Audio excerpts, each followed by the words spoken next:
बार देखो तो ऐसा लगता है कि देखते ही रह जाओ, हटने का मन नहीं होता। तो किसी ने पूछा कि ठाकुर जी ये बताइए आप बार बार पर्दा क्यों करते हैं? तो ठाकुर जी ने बड़ा सुंदर जवाब दिया, बोले सुनो, जब पर्दा खुलता है तब तो तुम मेरी तरफ देखते हो, अब पर्दा जब लगता है, मैं पर्दा इसीलिए करता हूँ कि मैं भी तो देखूं कि जब पर्दा खुलता है तब तो तुम मुझे देखते हो, लेकिन जब पर्दा लग जाता है तब तुम किसको देखते हो? अरे जब पर्दा खुल जाता है तब तो तुम मुझे देखते हो, लेकिन जब पर्दा लग जाता है तब देखता हूं कि तुम किधर देख रहे हो। आज जो केवल ठाकुर का दीदार करता है,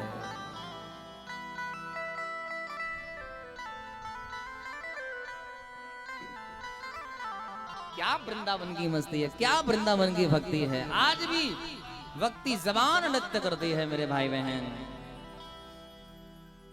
आज नारद जी ने देखा, नारद जी ने क्या किया? वेद वेदांत घोषिश्च गीता पाठ मुहुर्मुहु। वेद वेदांत घोषिश्च, गीता के पाठ सुनाए लेकिन भक्ति के बालक हिले भी नहीं। नारद जी बड़े विस्मय हो गए कि गीता का पाठ किया, वेद वेदांत सुनाए, लेकिन तब भी ये नहीं जगे तो कैसे जगेंगे? आकाशवाणी हुई, नारद जी सत्कर्म करो। नारद जी ने कहा कि सत्कर्म होता कौन है, क्या है ये, कौन बताएगा?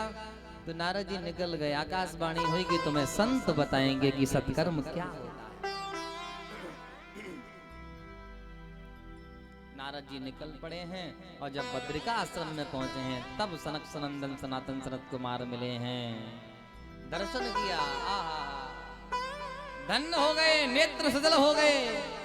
सनकादियों ने देखा नारद जी को रोते हुए, कहा नारद आप रो रहे हो, संसार का कोई व्यक्ति रोए तब तो ठीक भी है, आपको रोना शोभा नहीं देता। क्यों? क्योंकि आप तो संत हो और संत कभी रोता नहीं है। क्यों रो रहे हो?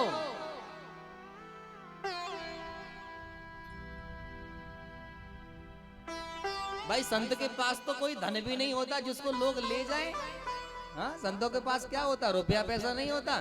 संतों के पास तो भगवान नाम का धन ही होता है, जिसे न कोई चोर चुरा सकता है, न कोई डकैत डकैती डाल सकता है। फिर क्यों रो रहे हो? आज नारद जी ने कहा मैं अपने लिए नहीं, आज मेरा समाज दुखी है, भक्ति दुखी है, इसलिए मैं दुखी हूं। सारी घटना बताई। सनकादियों ने कहा तो चिंता मत करो, क्यों रो रहे हो, चलो मेरे साथ में। सनक सनंदन सनातन सनत कुमार गए हैं नारद जी के साथ में। पहुंच गए कहां?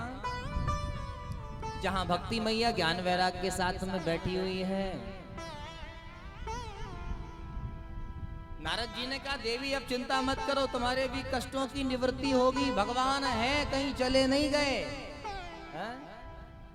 और विडंबना तो हमारे भारतीय समाज की यही है, क्या जानते हैं? जब सुख होता है तब भगवान याद नहीं आता, और जब दुख होता है तब भगवान याद आता है। नारद जी कह रहे हैं कि भगवान है, लेकिन भक्ति कहती है कि है तो दिखाई क्यों नहीं देता। और सभी लोगों का प्रश्न भी यही है कि महाराज भगवान है तो दिखाई क्यों नहीं देता। लेकिन मैंने कल भी कहा था, हवा है लेकिन हवा दिखाई नहीं देती। कभी कभी कोई कितना आनंद में होता है, बड़ा खुश होता है, आप उसको पूछो कि तुम इतने आनंद में हो, प्रसन्न क्यों हो, क्या कारण है, तो वो कहता है कि आज मुझे बड़ी खुशी है इसलिए मैं खुश हूँ। अब उससे पूछो कि जरा दिखाओ तेरी खुशी है कैसी, तो वो खुशी है लेकिन दिखाई नहीं दे सकती। किसी को पेट में दर्द हो रहा है, चिल्ला रहा है बचाओ बचाओ बचाओ, डॉक्टर ने पूछा कि क्या है, बोले दर्द हो रहा है। बोले कहाँ हो रहा है? बोले हो तो रहा है लेकिन दिखाई नहीं दिया जा सकता। ऐसे ही भगवान है लेकिन दिखाई नहीं देता। क्यों? क्योंकि हमारी आंखों पर अज्ञानता का पर्दा पड़ा हुआ है। जब ये अज्ञानता का पर्दा हट जाएगा ठाकुर दिखाई दे जाएंगे। क्यों? क्योंकि घूंघट के पट खोल सखी तोहे पिया। ये जो पट पड़ा है ना माया का, जब तक ये नहीं हटेगा तब तक ठाकुर का दीदार होने वाला नहीं है। भक्ति कहती है कि भगवान है तो दिखाई क्यों नहीं देता। लोगों को विश्वास नहीं रहा भगवान पर, लेकिन आपको हो ना हो, लेकिन मुझे पूर्ण विश्वास है ठाकुर पर। आप झूठे ही दोष देते हैं कि ठाकुर जी ने ये बुरा कर दिया, लेकिन ध्यान देना मेरा ठाकुर कभी किसी का बुरा नहीं करता। मेरे भाई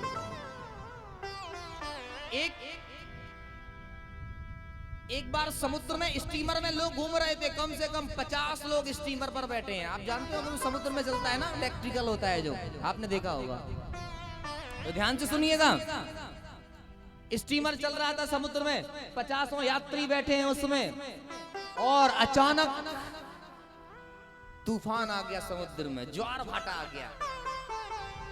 और जब तूफान में ज्वार भाटा आता है ना, तो बड़े बड़े जहाजों को डुबो के रख देता है।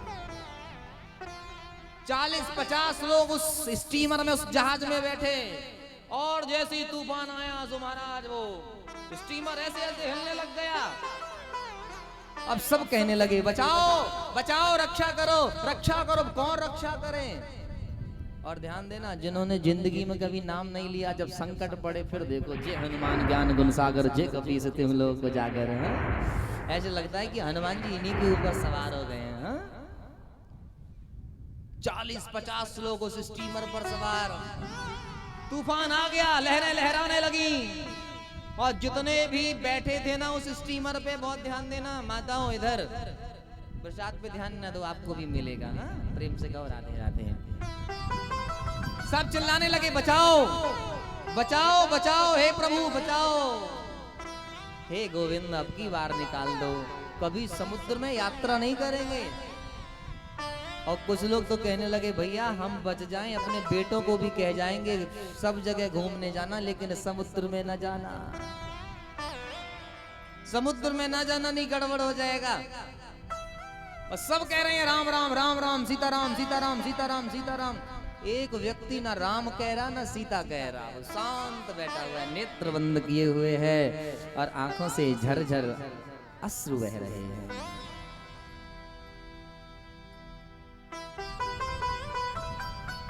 वो जो 35-40 लोग बैठे थे ना, वो सब कहने लगे देखो देखो ये राम राम नहीं कह रहा है, सब इसी की वजह से मरेंगे, गारंटी है इसी की वजह से मरेंगे, ये राम राम नहीं कह रहा है। इसका मतलब तुम्हारी दृष्टि में ऐसा है कि राम तो एक ही है, हा? राम तो एक ही है ना। लोग कहने लगे सब इसकी वजह से मरेंगे। उसकी पत्नी भी बैठी हुई थी, पत्नी रोने लग गई, और पति से कहा नाथ अगर ये जहाज डूब गया तो ये कलंक आपके सर पर लग जाएगा। सब यही कहेंगे कि अगर ये राम राम कहते थे तो सब पार हो जाते। उस पत्नी ने कहा नाथ एक काम करिए ना, आप भी राम राम कहिए ना। तो वो तो महाराज लोड किए हुए राइफल रखे हुए है बगल में, फुली लोडेड। उसकी पत्नी ने कहा कि देवी तुम भी तो राम राम कहो ना। उसको क्रोध आया, निकाली राइफल और पत्नी के छाती में लगा दी, उसके हृदय पर रख दी, उसके वक्षस्थल पर लगा दी। बोले अगर अब की बार तूने कहा राम राम कहो तो गोली मार दूंगा तुझे। अब बताओ जिसके हृदय पर बंदूक की नली रखी हो उसके मुख से क्या राम राम निकलेगा?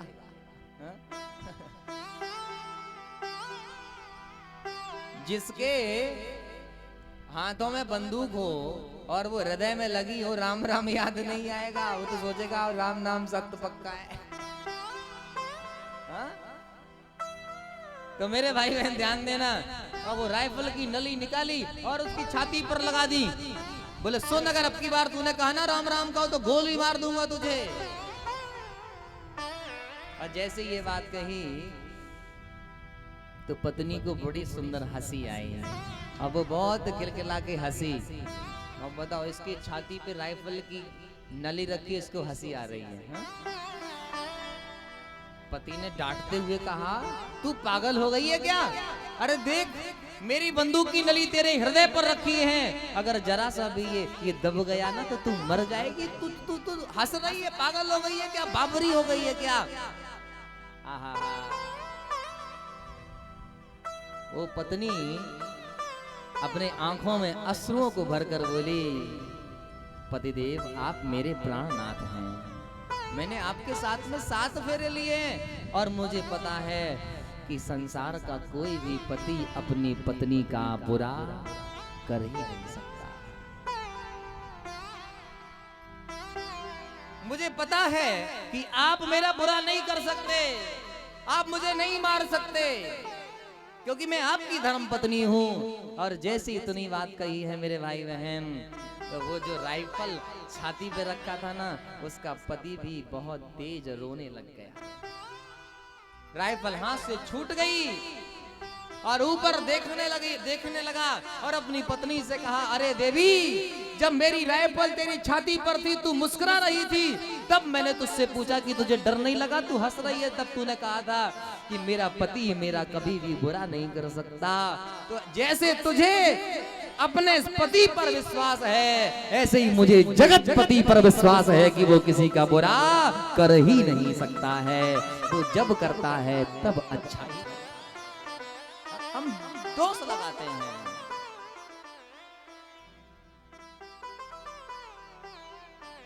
देखो, दुख भी मिलेगा तो अपने कर्मों से, और सुख भी आएगा तो कर्मों से। क्यों? क्योंकि मानस में गोस्वामी तुलसीदास जी भी लिखते हैं कि कर्म प्रधान वेश्वर चिरागा, कर्म प्रधान वेश्वर चिरागा, कर्म प्रधान वेश्वर चिरागा, कर्म प्रधान वेश्वर चिरागा। जो जस कराए सो तस फल चाखा, जो जस कराए सो तस फल चाखा, कर्म प्रधान वेश्वर चिरागा, कर्म प्रधान वेश्वर चिरागा। कोहु ना काहू सुख दुख कर दाता, कोहु ना काहू सुख दुख कर दाता, निज कृत कर्म भोग सब भ्राता, निज कृत कर्म भोग सब भ्राता। को न काहू सुख दुख कर दाता, को न काहू सुख दुख कर दाता, निज कृत कर्म भोग सब भ्राता, निज कृत कर्म भोग सब भ्राता।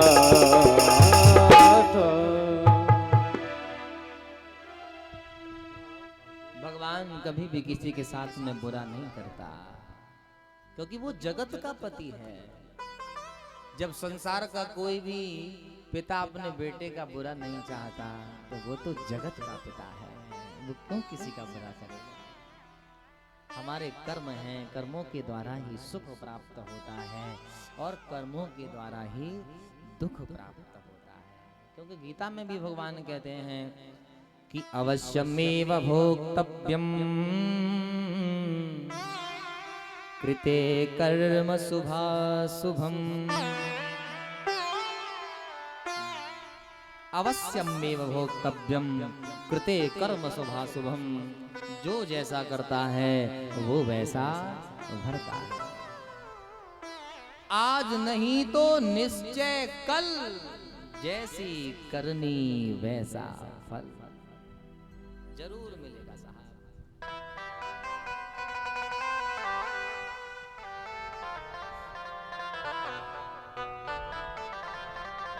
आज सनक सनंदन सनातन सनत कुमार आए हैं भक्ति मैया के पास में, और भक्ति मैया अपने पुत्रों को लेके हरिद्वार में आई हैं आनंद नाम के घाट पर। और हकीकत भी यही है कि जब आनंद की कथा, आनंद के धाम की कथा जब आनंद के घाट पर होती है तो वो फल अवश्य देती है। हरिद्वार में आए हैं, बड़ा सुंदर सनकादि जी वक्ता बने हैं, नारद जी प्रचारक बने हैं, और भक्ति मैया श्रोता बनी हैं। और कथा भी तब ही फल देती है जब कथा भक्ति के साथ सुनी जाएगी, क्योंकि भक्ति श्रोता है यहाँ। कथा तभी फलदायी होती है जब भक्ति के साथ में सुनी जाएगी। और ये कथा भी कैसी है? भक्ति ज्ञान विरागाप्तो विवेको वर्धते महा। ये भक्ति ज्ञान को बढ़ाने वाली है। आनंद नाम के घाट पे बड़ा आनंद हुआ है।